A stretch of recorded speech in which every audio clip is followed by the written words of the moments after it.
Hello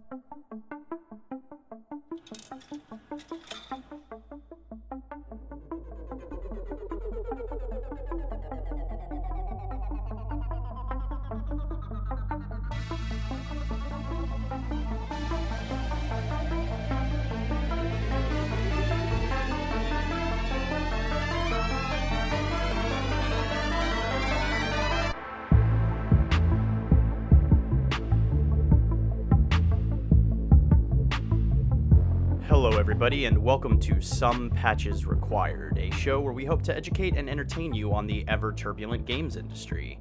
As always, I am one of your hosts, Aaron. And I'm your other host, Zach. And before we dive into the, as Zach likes to say, meat and potatoes of this episode, as always, a huge thank you to all of our returning listeners, as well as our new ones. If you've stuck with us through thick and thin, we appreciate you, and if it's your first time, welcome aboard. To all in attendance of this lecture seminar series, if you would not mind too terribly sharing the show with a friend, with a, as I like to say, bitter rival, that is always much appreciated. Leaving us a review, anything to help spread the word about the show is always greatly appreciated. Yeah, no, definitely. Make sure to give us a like, give us a share. We always appreciate it. And thank you if you're coming back to the show. This week, we are talking about the Magic, which is the Dragon Age Veilguard announcement. Reveal. And the Veilguard, actually, which, as Bellular pointed out, sounds incredibly awkward with the It should just be Veilguard, but, you know, whatever. Well, I mean, yes, they're right.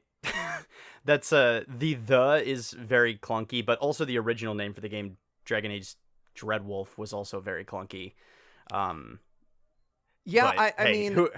it could have been the Dreadwolf, which would have been even worse. It could have, yeah, no. I think if they just went with Veilguard, that would have been an improvement, but we digress. Before we actually dig into the Dragon Age the Dragon Age stuff and such, which is going to be the main topic of our conversation today, we kind of just wanted to spend a minute talking about the Xbox showcase that was part of the Summer Game Fest, which is kind of the echo of E3 / not E3 event that was going on this summer that was where we saw a lot of, you know, big bombastic trailers and other, you know, various exciting stilted interviews and monologues from people. And I think what's interesting about this year, Aaron, is, you know, one, Xbox getting all the flack for all the layoffs and the acquisition of Activision Blizzard.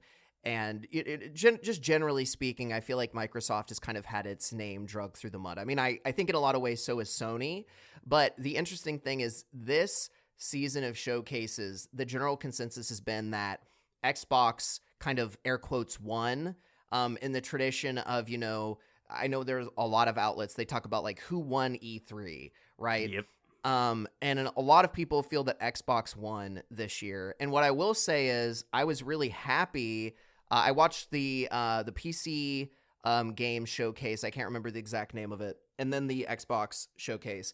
And I will say that there are a lot of really cool games that they showed more of. One of the ones that I'm super excited for is the South of Midnight game. I just think it looks really cool. The art style is really neat. The Southern Gothic, setting, that's the word, setting is really cool as well. And so I like that one. There's Expedition 33, which is, I think, made by a French team. And it's like this reactive turn-based game. I think that looks super cool. We got another Fable trailer. I think the Fable team is just doing so fucking good with the trailers. They're just so snarky. I love all of them.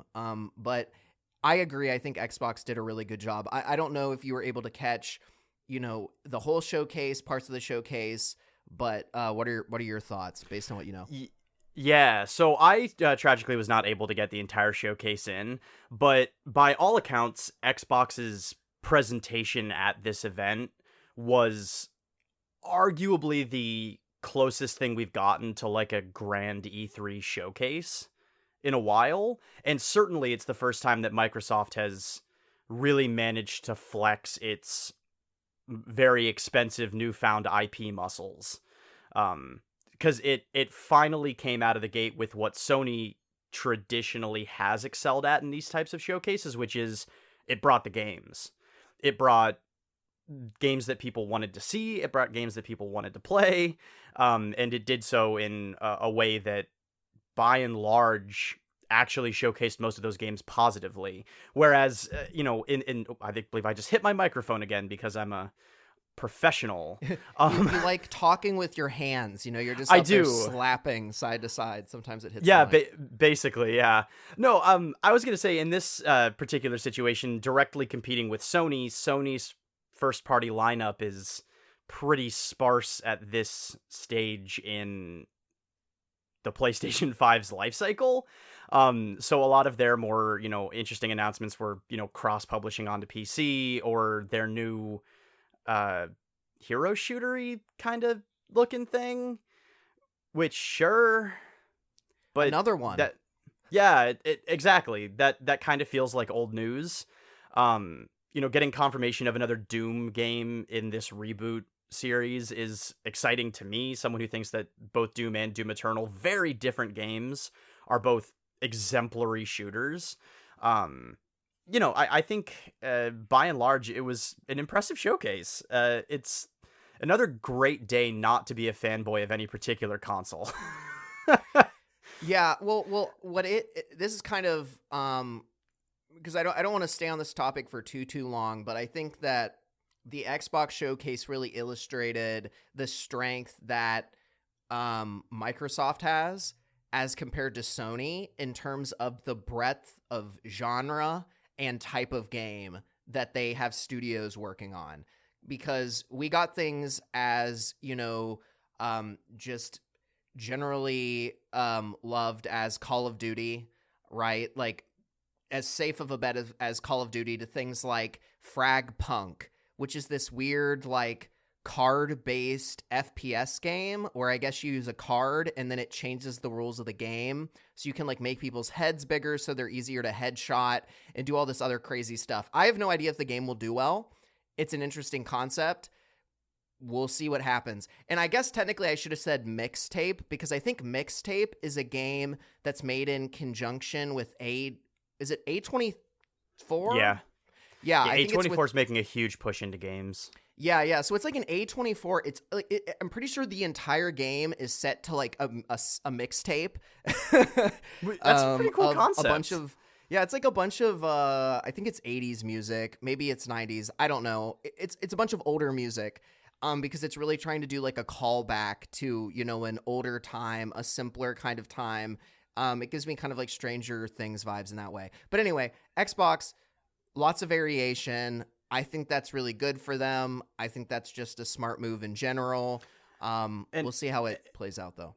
Yeah, and I think my kind of final thought on the Xbox angle before we dive into one of the things shown off at the Xbox showcase, which was, of course, the Veilguard. I think that, if nothing else, it was a phenomenally good... Xbox needed this showcase to go well, from a PR perspective. I'll say that. Because, as we've discussed on this show many a time, people's attention spans are short. And people's... where they put their energy can shift very quickly. And it doesn't take a whole lot for the populace at large to start writing, a good number of goodwill checks back to Xbox when they show off a bunch of games that people actually want to play. Even on the heels of these, pretty damning studio closures and other, corporate decisions that were previously making Xbox into nothing but a generator of kind of critical headlines. And now it's a lot of, praise that's kind of drowning out some of the criticism. So it was definitely a win for Xbox in the PR department, for sure. Yeah, well, like you said, I think we'll ultimately have to see what happens, because obviously they canned the studio that did Hi-Fi Rush, which was one of my favorite games of the year when it came out, and won a lot of awards and caught them a lot of flack. So we'll see what happens. But to your point, we're not really here in whole to talk about the Xbox Showcase. We're really here to talk about one of the games, and specifically one of the franchises that was continued to be announced, or has continued to be announced at the Xbox Showcase, which is the Dragon Age series, specifically the Veilguard. I hate it.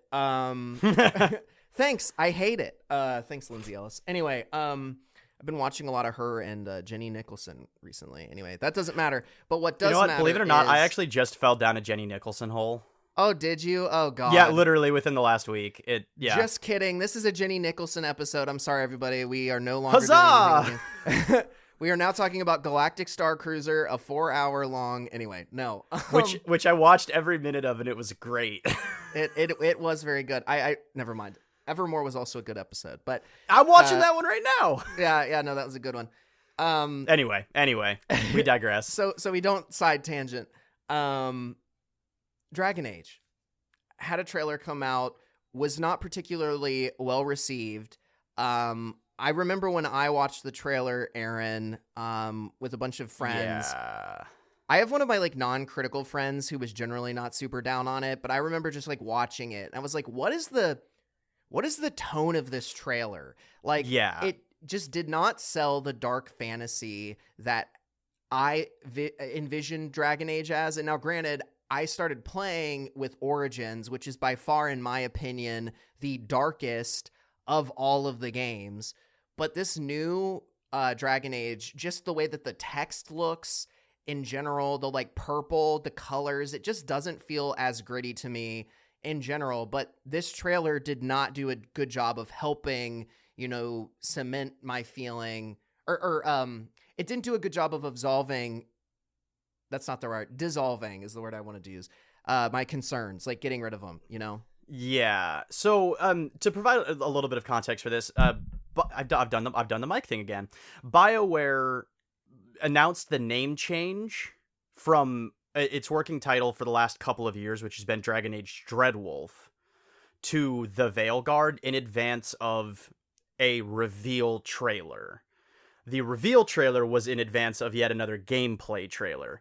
This reveal trailer came out, and it had, like you said, when I watched it, I was given whiplash by the tone. Because I've played all 3 of the mainline Dragon Age games. I started with Origins, and I worked my way all the way up through Inquisition.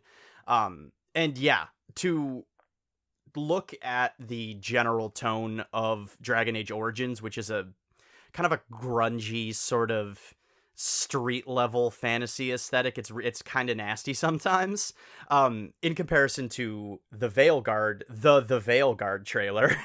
The Veilguard trailer felt very like Guardians of the Galaxy quippy.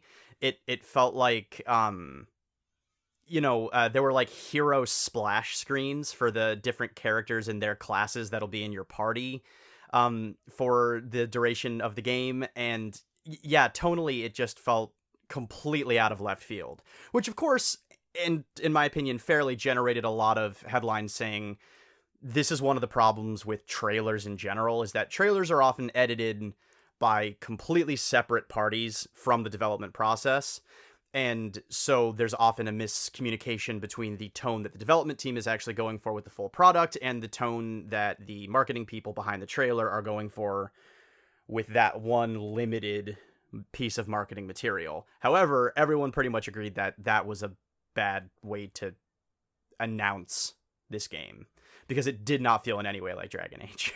Well, I think the other thing that and this ties into the meta topic, which is the homogenization of video games.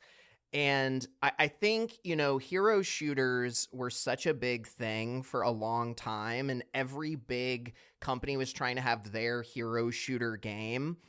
And I think that what that's done is whenever we have anything that kind of looks like an agent-based game or a hero shooter kind of game, we get, like, I don't know. In my mind, I'm like, why? Like, why are you doing this other than to try and, like, ride, the coattails of Overwatch, which now Xbox owns. And obviously this game isn't a hero shooter or any of those kind of things, but it evoked that kind of energy. And actually, Michael Bell, Belluar, he mentioned that he got really big looter shooter vibes. And I guess that was another thing that a lot of people mentioned, is that it gave very big looter shooter vibes. And in fairness, I do think it had a bit of a Borderlands kind of energy and tone to it, which is very much not what Dragon Age like has ever been, should ever be, in my opinion. Yeah. No. No. In some ways, the presentation didn't surprise me, because, you know, it's not that far of a lateral move to think to yourself, Dragon Age, what's enduring in a lot of people's minds and hearts are the characters, right? So releasing this super character-focused trailer, at face value, I can see making sense, but it doesn't make sense that they cut it together like a Guy Ritchie movie. That does not make sense tonally. And yeah, no, I agree. Borderlands is great in its own right. It has no place inside of Dragon Age. So yeah, it seems like it was kind of just a bungled sort of attempt at an energetic reveal, that mostly just confused people, myself included, to some degree. No. And I'm just doing like, at this point, we're really just talking about the initial optics, but I'm looking at the logo for Dragon Age, the Veilguard, and one of the things that continuously bugs me about the game too, and this extends to even the gameplay trailer, which came out shortly after the announcement or reveal trailer. Sorry, the reveal trailer. The like text font doesn't read as like dark fantasy to me. No, it doesn't like, at all. It's not a pastel purple, but it's a very like it's a very comforting purple, in my opinion. It doesn't really evoke like a dark energy like sometimes a purple does. And just the text in general is kind of blocky, which I think gives it a less gritty feel. I'm looking right now because I couldn't remember for Dragon Age 2, but Dragon Age 1, the background was this like blood red dragon kind of over the text font. If I'm not mistaken, for the first one, it had the same font as the Dragon Age 2 logo, which I'm looking at now, which is this like silver, this metallic silver with really sharp points. It just looks edgy. Yeah, but it's got this like jagged thing. Yeah, but that's like the point. And it's got this like again, the second one that's got a dragon with like that's like blood red, and it's kind of dripping, and then there's character silhouettes under its wings, and like it's edgy.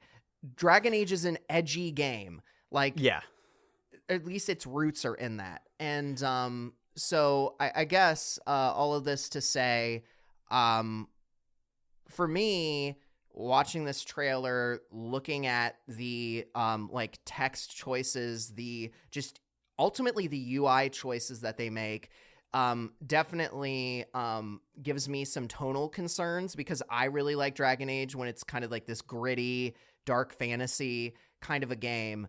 And then, you know, to your point, Aaron, that's ultimately kind of where a lot of the community backlash was, is they felt like, you know, what are we getting here? What is this? And to commend them, I will say they did respond pretty quickly, by releasing screenshots, you know, limiting, some of the NDAs that they had, with people, so people could actually talk, about the game, whether that was press or just, influencers on YouTube. So I think that they reacted as best as they could. But ultimately, I don't know, healthy skepticism, I guess. Granted, I think at this point, how do I phrase this? Well, I might as well just phrase it in the most blunt way possible. At this point, approaching anything BioWare does with a healthy dose of skepticism is probably the best way to gird yourself against an Anthem or Mass Effect Andromeda level disappointment, which in the 10 years since Dragon Age Inquisition is all we've gotten from BioWare. Yeah. Well, so it's natural to approach it with some skepticism. But yeah, I think that BioWare by and large did a good job of mitigating concerns raised by that initial reveal.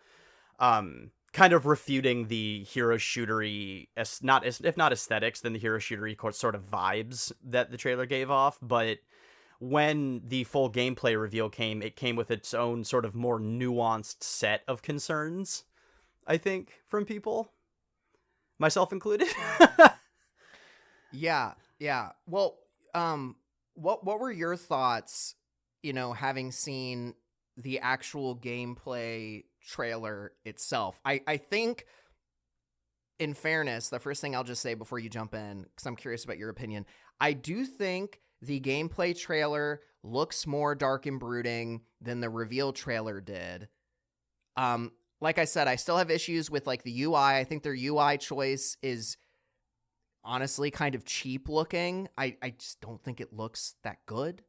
But what are some of your just general first impressions watching the gameplay trailer?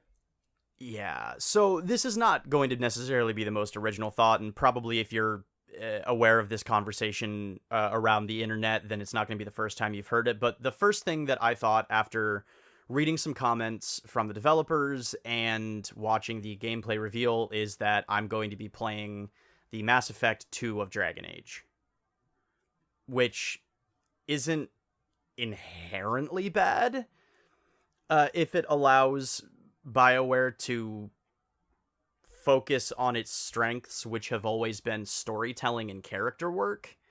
And maybe limiting the scope will allow them to generate a much more immersive, maybe even a more reactive story.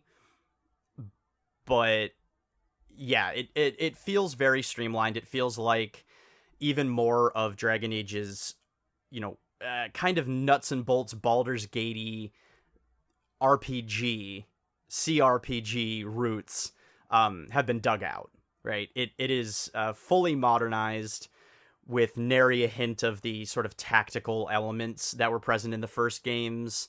It's clearly much more action-oriented. It's clearly much more abilities-based. Your direct control over party members is obviously limited. The dialogue wheel makes a return, kind of limiting some dialogue options, casting more doubt on the number of choices one might have outside of a Mass Effect 2 style system. So it does kind of feel to me like a third act of development restructure forced them to really streamline the end user experience. That's what it feels like to me. Just based on nothing but the 20 some odd minute gameplay trailer, it feels like we're going to be doing a lot of fighting in city streets and corridors and dungeons and not a whole lot of really meaningful exploring. It's going to be a lot of mission based. We have to go to the sacred woods to recover the lost mirror of Gukrakrul. And then you go and do that, and there's a series of missions and choices and stuff like that. It really does just feel like they may have taken a lot of different ideas and kind of forced them into this more streamlined linear narrative experience. Which, again, if done well, could be great, but I don't think, regardless, it's going to feel like any of the things that Dragon Age has necessarily done before. Yeah, I think what ultimately is incredibly frustrating to me looking at the gameplay is I don't think the game as a game looks like it is going to be bad, right? No, it looks like a totally serviceable, borderline interesting action fantasy hack and slash. Yeah, exactly. And especially given like the background behind this game and a lot of the issues that it's run into, including that the first iteration of what was supposed to be Dragon Age 4, the original project was scrapped entirely. And, just the amount of iterations this has gone through. I think this game looks great for all of the bullshit that it's had to go through. I think my biggest issue and kind of the larger point of the discussion, obviously, Aaron, you know this, but to our wonderful audience who may be unaware, I think that the larger concern for me is that we took a game that used to be a CRPG that called back to more of BioWare's original roots, which for those that don't know, the original Star Wars The Old Republic game was made by BioWare. I actually think Baldur's Gate, one of the original Baldur's Gate games, was made by BioWare. Correct me if I'm wrong on that, Aaron. I believe Baldur's Gate 1 and 2 were made by BioWare. Or like whatever studio existed before BioWare that then and Neverwinter Nights. Yeah. So my point with all of their roots are in D&D games. Yeah, exactly. Their roots are in these classic RPG games, which is what Aaron referenced earlier, CRPGs, which are like Baldur's Gate 3. And obviously right now those games are doing very well, but it's very frustrating to see a game that had a lot of its roots at least somewhat tied to their past now getting turned into what is effectively Mass Effect. That is a frustrating thing to look at. And to me, as a fan, as a mega fan, I would say, of the original game, I spent so much time playing it, it's extra frustrating because the only answer I can really find for why they're doing this is because they want to make it appeal to the broadest audience possible, and that, you know, over the course of this series getting developed, the people who were making the decisions just kept saying, these action games are going to appeal to more people than a CRPG. And obviously we know that not to be true now because of Baldur's Gate 3 and how well it did. But that's what's so frustrating to me, is it's like this franchise that used to be so unique is kind of getting homogenized into Mass Effect because Mass Effect was so popular. And it doesn't get to be its own standalone, unique thing anymore. Yeah. No, I do actually agree with that. I think you can kind of take this back into BioWare a little bit and kind of extrapolate it out even further, because let's start back with their original Dungeons and Dragons roots going up through when they started producing original IP, right? Dragon Age being one of their first original IPs was their kind of take on that CRPG genre. And it was crunchy, kind of like its logo with all the jagged edges. It was kind of defined by its rough around the edges, kind of scrappy mentality. You know what I mean? It was never the most polished experience, but it was very satisfying. And if you were willing to engage with it, it was different than a lot of games that had come out by that time. And it still is to some degree. But then Dragon Age 2 was obviously a much smaller experience. It was another Fallout New Vegas situation with a crazy fast development time turnaround. So it was a lot of reused assets and stuff like that people like to gripe about. And then Inquisition had its own set of many, many, many problems. But you can see the focus shifting from a more turn-based approach in Origins into Inquisition, which was a lot more about action and movement and abilities and such and that sort of play, rather than managing each of your party's specific abilities because they were vital to the overall success of your party and the mission. Mass Effect, even as a series unto itself, underwent this same sort of streamlining. It's just that it didn't start out as broad as Dragon Age did, so it didn't have as far to get thinner, right? The first Mass Effect was a much more traditional RPG experience with, I would argue, a lot more variety and choices. And then Mass Effect 2 took the kind of wandery structure of a lot of the areas in Mass Effect 1 and streamlined it into a sort of game that we haven't really seen that much of recently, which is the kind of mission-based single-player game, where you have your hub area and then you go off into these more or less single-time use side areas that are bespoke creations for this level. We don't see that all that often anymore because it's just not as elegant as it once was as an approach. But then that's where Mass Effect 2 went, and Mass Effect 2 was a massive hit, and it was the biggest game ever. And so they took the shooter elements of Mass Effect and started emphasizing those even more than the RPG elements into Mass Effect 3, and then we all know what happened with Andromeda. So it's not surprising to me that EA and BioWare, especially, it's important to remember that this current iteration of BioWare is not the same as the BioWare that made Dragon Age Origins. That BioWare is gone.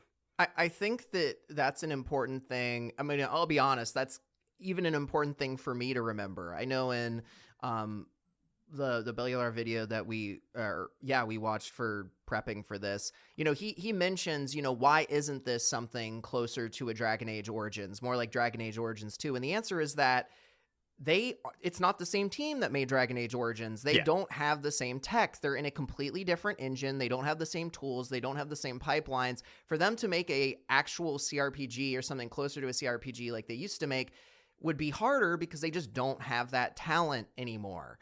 All of their talent is, associated more with the Mass Effect games or with Anthem or Dragon Age Inquisition. And all these games are more action oriented. They do not have that D&D blood in them, or DNA is the better way to put it, like Dragon Age Origins did, at least not to the same degree.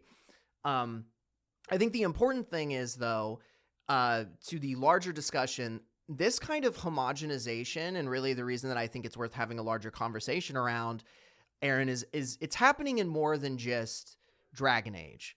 Oh, God, yeah. The games that I see it a lot in, I think it's going to be kind of hard for me to explain some of this. So eventually I'll get to God of War, the more recent ones, because I think that is the biggest change that kind of proves the point that I'm talking about. But I care a lot about Elder Scrolls, and I'm glad that they got rid of some things like the invisible dice rolls in Morrowind. I know we've talked a lot about that. I think that just feels bad. But in Elder Scrolls Oblivion, there were all of these things that kind of made the game really campy and ridiculous, like being able to train up your athletic stats to the point where you could jump from one part of the map to the other just because your stat got so high. And it's like, yeah, that's stupid and ridiculous, but that adds a lot of campiness and flavor to the game that I think actively makes Skyrim worse, because Skyrim takes a lot of these like really campy, weird things that you could do in Oblivion, like making your own overpowered spells. Some of the spell domains, I forgot what they call them in Elder Scrolls, but some of the spell domains they just got rid of entirely in Skyrim. And you could say like, yeah, they're streamlining it, they're doing all these different things, but my issue with streamlining is I think sometimes people view it as cutting fat that doesn't matter. But sometimes I think that fat does matter because I think it's kind of an integral part of what makes the game unique and makes it, gives it the identity that it has, right? Yeah. So I think streamlining can be good, but I think a lot of the time it's done not to make the game better, but to make the game appeal to a broader audience. Yeah, that's actually relating to Elder Scrolls. That's a common refrain that I heard back in college when Fallout 4 came out. And I was in my games and animation classes with it's just me and a bunch of other nerds. And so naturally, there was a huge group of people who were super duper stoked about Fallout 4. And there was also me who was candidly not that stoked about Fallout 4. I still have not played the game.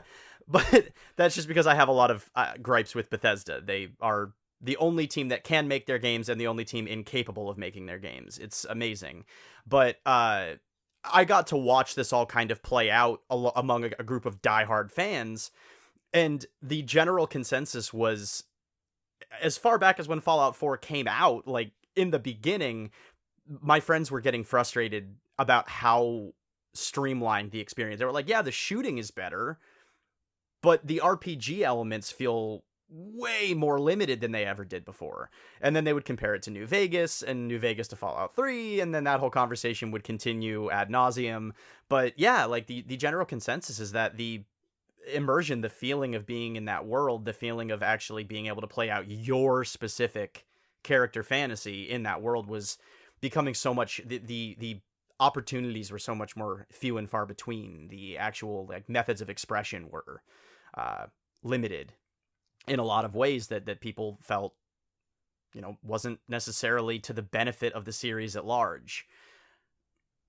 And I think that the other thing, right, some of what I'm about to talk about doesn't really work well with the two examples that we just gave, which are Elder Scrolls and Fallout, because in a lot of ways I feel like Elder Scrolls and Fallout kind of spurred or started the wave of, putting open world mechanics into not open world mechanics, just open worlds into every game and RPG mechanics into things. I think it was partially the popularity of Elder Scrolls and Fallout that led to this. but this kind of homogenization of games, it also relates to shoehorning in mechanics into games Yes. based on what is currently popular at the time. So, for example, just mentioned Elder Scrolls Fallout. That's partially why we get a lot of games like, and I'm not saying it's always a bad game because sometimes people do a good job at this, but that's why, in part, a big selling point for a lot of games is if it was a very linear experience, it's suddenly open world and they really sell that to you. Like Zelda Breath of the Wild, obviously a good game, but one of the big selling points was it being an open world game. Those games hadn't historically been that. And they did a good job of understanding, okay, this is an open world game. How do we make a Zelda game that is successful in that way? And I think there's some specific things about Zelda that make it easier to do that kind of transition. Yes. But a lot of games don't have any right to be an open world game. I think being open world actively harms the experience.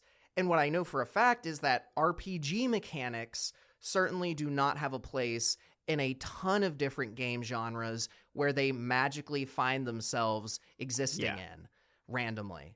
And then you had a good call out. I think the latest trend, I think we're still in a period where we're like shoehorning open world mechanics into a lot of things. I think RPG mechanics with like stats and stuff on weapons and armor, I think that one's kind of gone away. But Souls-like mechanics are so popular now. We're getting a ton of Souls-like games right now. Yeah.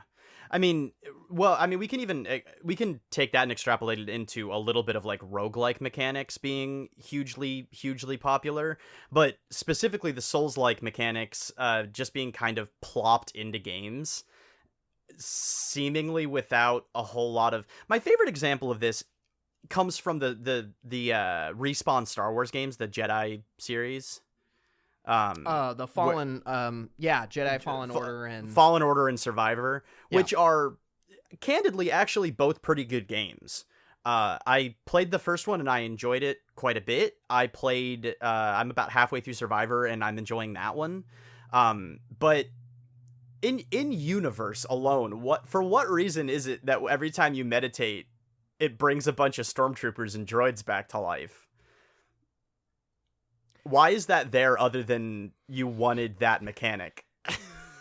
Yeah. Well, you know what I mean? So... It's not even a bad mechanic. It's not even necessarily unwelcome in the games because the combat and the level design actually support that kind of mechanic. So like on a gameplay level, it's satisfying, but narratively it makes no sense. It just feels like they wanted to play with the mechanic, which like, hey, fine, but yeah.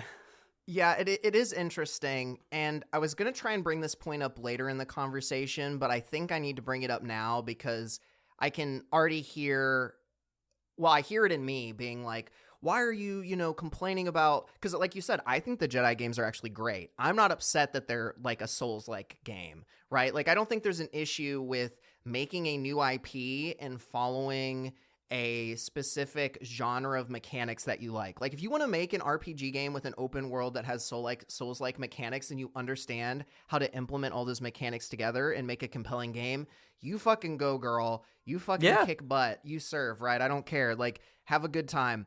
I think my issue, going back briefly to Dragon Age, is when you've got a franchise that's following a specific story or a specific timeline, I think it can be insulting if when you're going through that timeline of events, you change the identity of the game throughout the timeline of those events. I think if you have a spin-off game, it is completely fine to play with the mechanics, to play with the expectations, set it in the world that you've made, but change how the game functions. I think that that's fine. But in the case of like Dragon Age, I feel like there's a wider, at least with I feel like Origins is kind of removed from Dragon Age 2, Inquisition, and then Dreadwolf. But generally there is a story, a chronological story that is being told, even if you're not playing the same character. And I think that the identity of the game has changed a lot since where it started, or from where it started. And I think that feels bad. I think if there was a Dragon Age game that was just in the Dragon Age universe, but was very clearly a spin-off game and was more action-oriented and all these other things, I don't think that would feel as bad because it's not continuing the story that I started when this was a CRPG. Yeah. I don't. What are your thoughts on what I just said? I'm just kind of curious. I hadn't actually thought that specific angle through, but I actually completely agree. It does feel kind of jarring, even in like the Mass Effect games, to go from Mass Effect 1 and then jump to Mass Effect 3. Sometimes even from Mass Effect 1 to Mass Effect 2, it becoming like this much more cover-based shooter, snap to cover, dodge roll thing. Yeah, it does feel different. I can see in a completely different world where at the end of Inquisition, there were a couple of open story threads, right? And in the interstitial time between when Dragon Age 4, a full-blown RPG, would be ready, and the release of Inquisition, they made a spin-off called the Veilguard, and it was this, action-oriented, party-based, Mass Effect-y sort of fantasy hack and slash that filled in some story gaps with some side characters. Like, this would be an interesting way to loop in a bunch of the side characters and maybe bring back some old companions and stuff like that. Yeah, I feel like that would feel a lot more natural.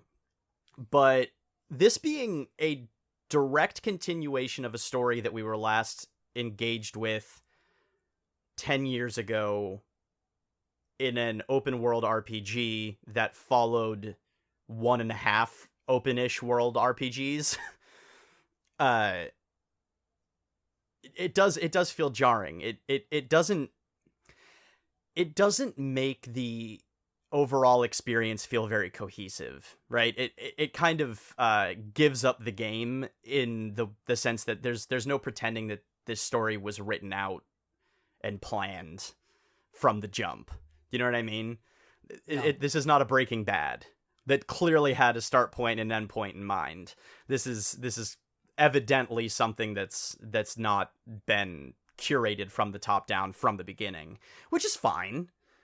But no, I agree. The change in approach as part of one continuing story does feel a little bit shocking just to the system.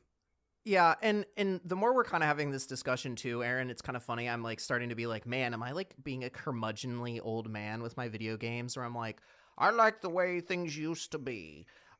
Which, yes, maybe a little bit. I mean, ultimately, this is just a lot of our opinions. I don't think we're necessarily making like a moral statement on anything, but I think it's just frustrating to see really unique games change into things that feel like what everything else feels like, and then you're just kind of sitting there and you're like, something was lost here. Like, it's obviously, if the Veilguard is a good game, I'm going to be happy, but I can't help but feel like we lost what made Dragon Age special to begin with. Right. So I'm gonna wax rhapsodic on this to some degree, because yes, I agree. I am to some extent being a curmudgeon as well. But one of the things that I have kind of come to understand is that the stuff that was leading the charge, the stuff that was really pushing boundaries when I was young, by and large just isn't anymore. Now it's playing catch up. BioWare used to be at the forefront of accessible but not pandering RPG storytelling. You know what I mean? It played with beloved IPs in the Star Wars vein. It created its own beloved IPs, and it did so in a way that satisfied fans and critics and just made people happy. That BioWare is gone. It's unreasonable to expect them to be resurrected to come back and make Dragon Age 4. But there are other companies out there still creating and leading these mechanics. So part of me is just like, I'll just take it as it comes and feel melancholy in my sad old man cave about the fact that it changed, because the industry's not going to slow down for me. But I do agree that it there is something lost, you know? Yeah. That's the wild thing about some of these, shifts. Like when we're talking about Zelda, Nintendo took what could have been a pandering move. We'll take Zelda, we'll make it open world, because everyone's doing open world. It'll be a 200-hour gameplay experience, and everyone will be fine because it's bigger. And they didn't do that. They arguably revolutionized open world design for the rest of the industry. That's still happening. That's pretty cool. BioWare is not doing that. They're evidently limiting scope and streamlining, and hopefully it's to the game's benefit. But there is something lost. Yeah. I mean, it being more mission based and streamlined, I think there's definitely positives that come from that, because that means you can have a more like handcrafted experience, which I think we're not used to having as much now, because things tend to be more open world and you can kind of meander more. And I do think that there's something kind of intrinsically lost when you don't have that same kind of like handheld cinematic handcrafted experience, right? Like I think that can be really great. But to get to your point about Zelda, I think Zelda also has the advantage of like every Zelda game is kind of a spinoff. Like Zelda isn't a single narrative in the same way that a lot of games are. Yeah. So I think you can get away with some pretty big changes and it doesn't feel bad. Also, I think that's just kind of been the history of the genre based on my understanding. I haven't really played that many Zelda games. Honestly, I don't know from firsthand experience. So that's all based on hearsay. Zelda's gone through its fair share of like, it has its main iterations, right? Where there's clearly like a design principle that's being followed for each subsequent game with variations on that theme, right? So yeah, the first Zelda, which was, its own sort of interesting beast. The second Zelda game was very, very weird. And not particularly well received, but then the one that kind of solidified the design principles that Zelda would follow for years was Link to the Past. And a lot of the games like a lot of the 2D Zelda games that followed Link to the Past were based on the bones of Link to the Past. And then when the series made the jump to 3D with Ocarina of Time, you can take the general structure of the Ocarina of Time model and apply it to obviously Majora's Mask to some degree, even though that's its own weird outlier. But then Wind Waker, Twilight Princess, a handful of others, those were all kind of directly built on the bones of Ocarina's structure. And then we kind of moved into the era of the open world Zelda game with Breath of the Wild. So like, yeah, they have their own distinct sort of gameplay phases. But like you said, there's no immediate need to have played one game before playing the other in order to understand what's going on in a Zelda game. There's not a concrete narrative that anyone actually is like curating.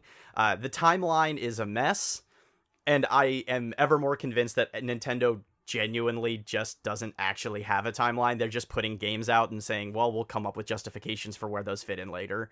I would suspect you're correct. Yeah, so it does have a lot more flexibility in that vein than something like Dragon Age, which does have this.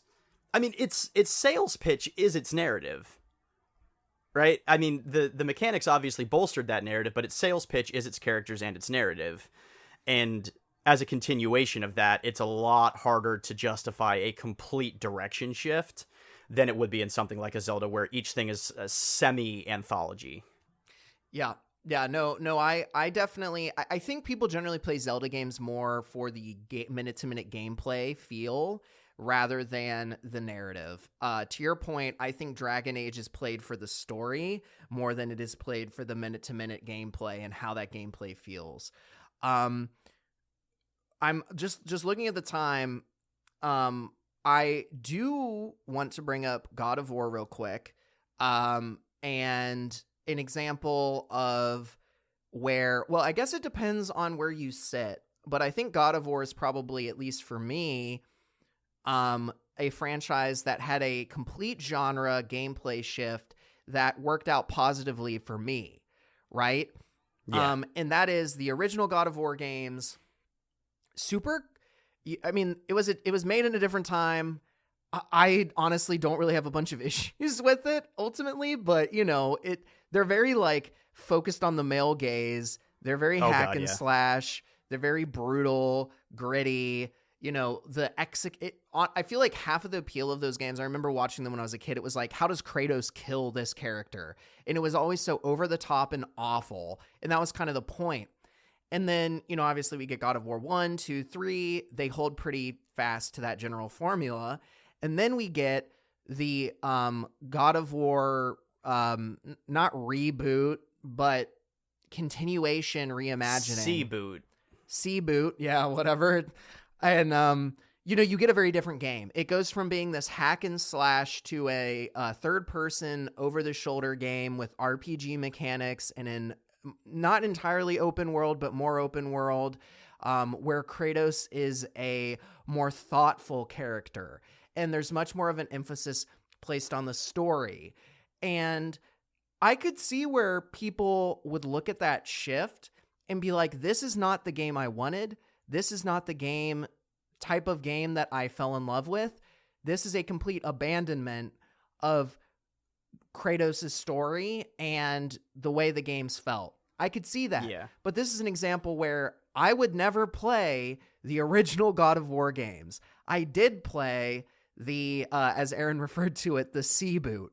And, you know, generally had a good time with it. I have my own issues with it. We won't get into it, but I think that's an example of where, you know, I benefited from that. I enjoyed the game. I thought it was good. But again, I think that's a really clear example of them taking what made God of War kind of original and unique and then changing it, Sony-ificationing it into something that appeals to a broader audience, which I think is that over the shoulder narrative game, you know, all that jazz. I think for my part, just on God of War, I think that the reason that God of War succeeds, even though I will say that the over-the-shoulder third-person combat look and feel is definitely more now than a fixed camera hack and slash beat 'em up sort of thing, I will say that the reason that, at least for me, because I did play the original God of War games, and I played the two rebooted sequel sort of games. The thing that feels very, very good to me about the reimagined Kratos is that the narrative loops into the gameplay change in such a satisfying way that I can't help but feel like it literally did come from the creators, right? You can feel the passion behind the project, in my opinion, because it's evident that there was some affection for the character of Kratos and some desire to see that character actually grow. And so they took the gameplay mechanics and pulled them alongside the character into a certain level of mature understanding, where maybe the violence was a lot less over the top. The combat was still satisfying, but it was modernized and to some degree streamlined. Was it more broad appeal? Yes, but was it also an important sort of intelligent artistic decision, in my opinion? Yes, also. It didn't feel slapped on or shoehorned in, I guess is what I'm saying. It felt like a cohesive idea where all of the different elements supported each other to create something bigger than the sum of its parts. It definitely feels like it's a game where people sat down and they said, there hasn't been a God of War game in a while. What if we, you know, rebooted and we very purposefully made all of these big changes? And a lot of those big changes also flow into the narrative of Kratos is an older guy. He kind of wants to leave that violent past behind. He's grown a lot. He's a dad now. You know, the change in narrative coincides with the change in gameplay mechanics in a way that is very cohesive. And I think, to your point, illustrates that this was very thought out, generally speaking.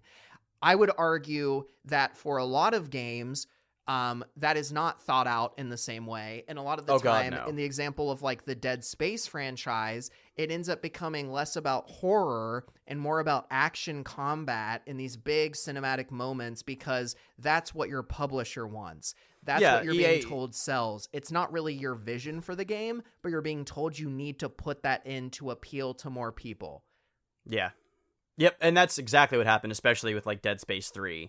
They wanted something like slightly spooky Call of Duty in space. That was the mandate from EA. And so that's what we got. And so I guess ultimately, Aaron, the kind of ending note of all of this, it sounds like, is shoehorning in things to appeal to a broader audience feels bad. It leads you to a situation where your game loses a lot of its identity. It feels cheapened by that change in a lot of ways. And I do think players, I don't think you need to be someone like Aaron or myself who spend way too much time probably paying attention to the games industry to feel these changes. I think they're, just self-evident a lot of the time because they feel shoehorned in. They're not built into the game in as meaningful of a way as they should be. But I think what Zelda, even with the exception that everything is kind of a spinoff, and God of War illustrate, is that if you take the time to have these mechanics implemented in a meaningful way that feels like it was always part of the plan, I think that's a meaningful difference, and I think that's less insulting. Actually, last thing I just thought about, because we have Assassin's Creed and some of the changes that have happened over time there, I actually feel like the new Assassin's Creed game might be good because they're putting in these more Ghost of Tsushima kind of combat through the one samurai character, but it feels like it was very thought through based on the trailers that I've seen, at least, of how they were going to get these action combat moments in the game while still retaining an assassin part of the game.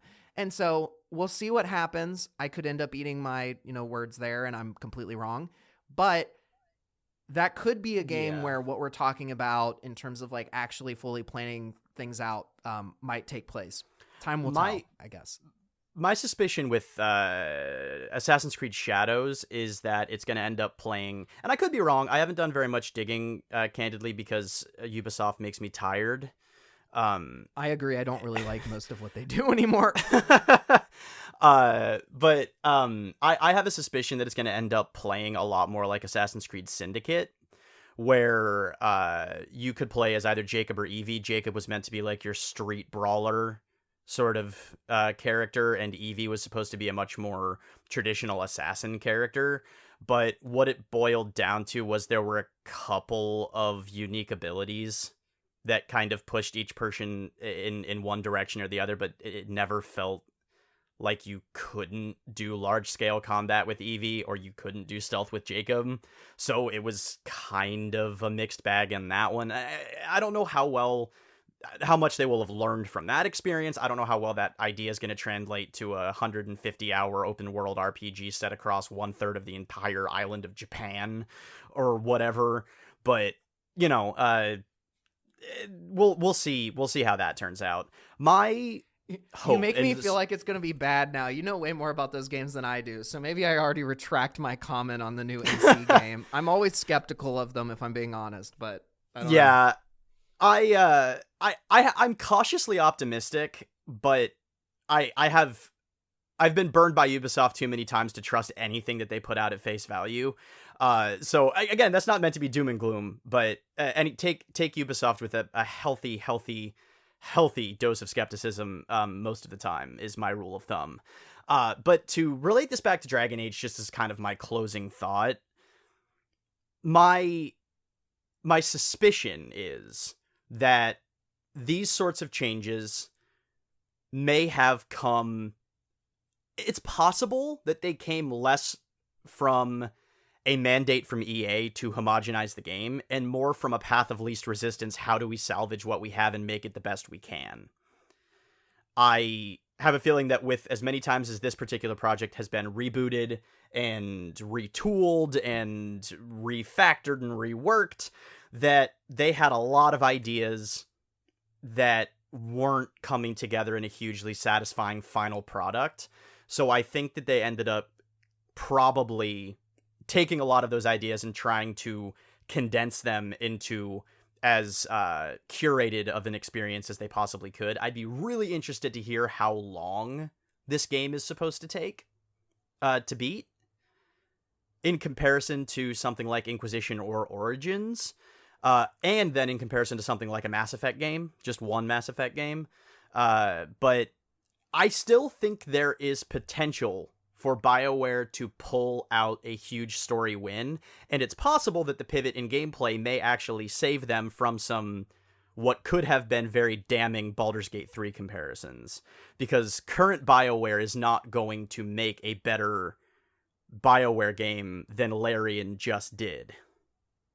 Yeah, well, and the thing that has been mentioned in some of the articles that we read, a lot of the old BioWare team, I'm pretty sure, is with Larian in some capacity. Oh. So, you know, I mean, yeah, you're not going to beat the king right now. So it may end up being to the completely accurate though. It may end up being to the game's benefit that it's dropping a lot of its more noticeably RPG based bells and whistles, right? That could end up giving Dragon Age the shot in the arm it needs to become a relevant franchise going forward again. Yeah. But it could just as easily be a miscalculation that at best leaves the game feeling half-baked, or at worst leaves the game feeling completely unfinished and unsatisfying. Time will tell. I'm cautiously optimistic. From what I've seen, it does look like an enjoyable experience, but we might have to touch back in on this one once the game comes out. There's a whole other question that I have, which is, what is the intention with the fall 2024 release date? Like, what is the end goal with releasing it this year instead of giving it a little bit more time to percolate? But, you know... I mean...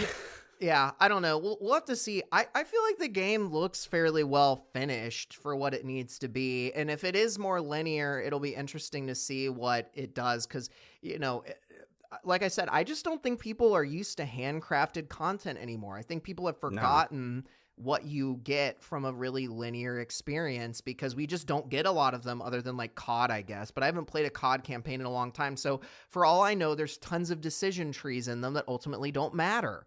But yeah, I don't know. Yeah. But for the sake of time, yeah, I don't think the game will necessarily be bad. I think part of this, as I kind of said, was maybe us being old, air quotes, and complaining about, you know, how everything's changed. In terms of some franchises that we These we games enjoyed, today they're too fast. The Yeah, game's exactly. too fast.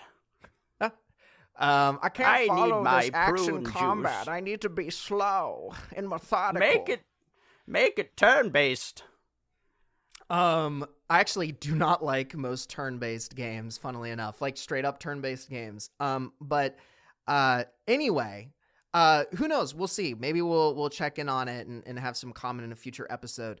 What we will definitely do in a future episode, actually we'll do in this episode as well, is I'm going to say thank you to eDougie Art. eDougie Art, of course, is the wonderful artist and friend of ours that helped us with our logo, album art, whatever I decide to call it on any specific day. So if you want to show her some love, you can find her at eDougie Art on both Instagram and on Etsy. So make sure to show some love and support to eDougie Art. Yes, indeed. eDougie Art is fantastic, as, of course, is Beach Girl, who provided our wonderful intro and outro music, and also has a whole library, several albums and singles and whatnot, of really actually rock-solid music that you will enjoy with your human ears. I recommend looking them up on YouTube, Spotify, Bandcamp, SoundCloud, just about anywhere that you can get good digital music, and there's probably some bad stuff on those platforms too, let's be honest, but none of it's Beach Girl. So do check out Beach Girl, throw them some attention, share them around. You won't regret it. Well, thanks for tuning in, everybody. If you like the show, remember to like and subscribe, share it with a friend. We appreciate you, and we will see you later. Goodbye. Yes, indeed. Goodbye!